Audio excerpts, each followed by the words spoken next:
Am I the a-hole for telling my wife that my life would be better without her? My wife, Anne, and I have been married for 13 years. I am 43, and she is 46. We do not have children. When we first began dating, nobody could make me happy like Anne. She always seemed to know exactly the right thing to say to me when I was down. But over the past decade or so, she has really started to show her true colors, and a lot of what her ex-husband said to me about her has begun to make more sense. For example, I have a very high-stress job.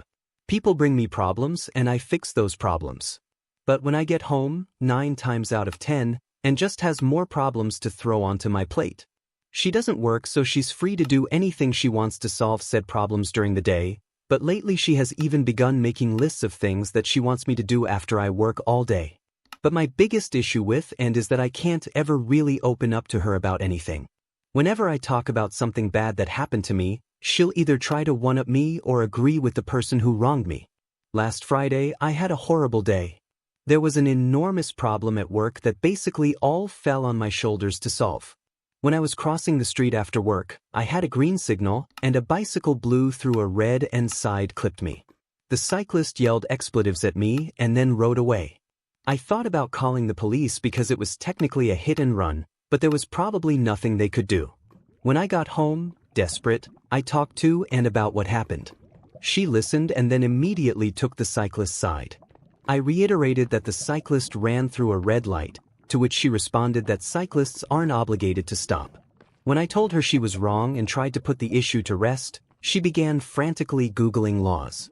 She found that in our state, they can treat lights like a stop sign. She began triumphantly reading the law to me loudly, word for word, getting louder when I kept trying to tell her that I wasn't interested. At the end of her spiel, she gave me this incredibly arrogant look as if she was right.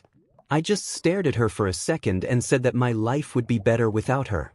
She got incredibly upset, shrieked at me until her voice was hoarse, and then packed a bag and left to stay with her parents. She has texted me all weekend demanding an apology, but I haven't responded. Did I do something unforgivable here?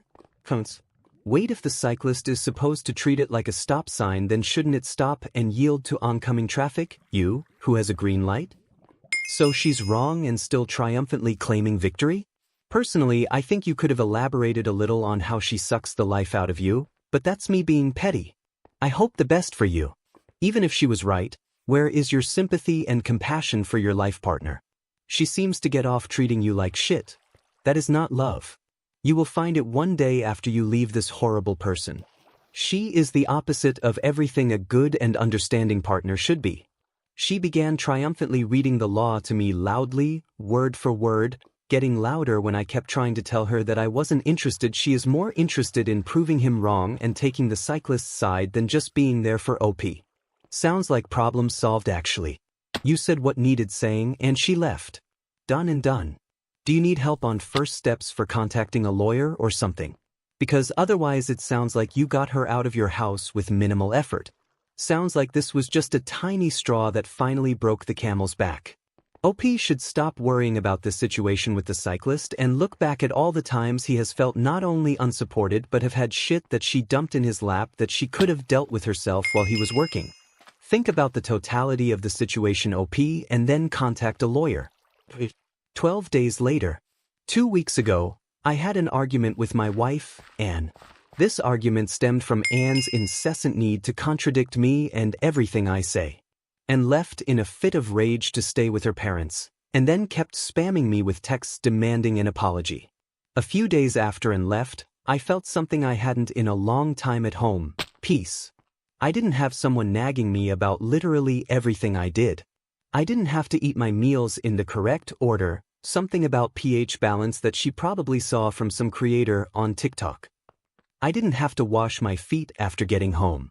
I could actually enjoy myself, which is impossible when Anne is around because I found many years ago that she tends to get the most aggressive when I seem like I'm either in a very good or very bad mood.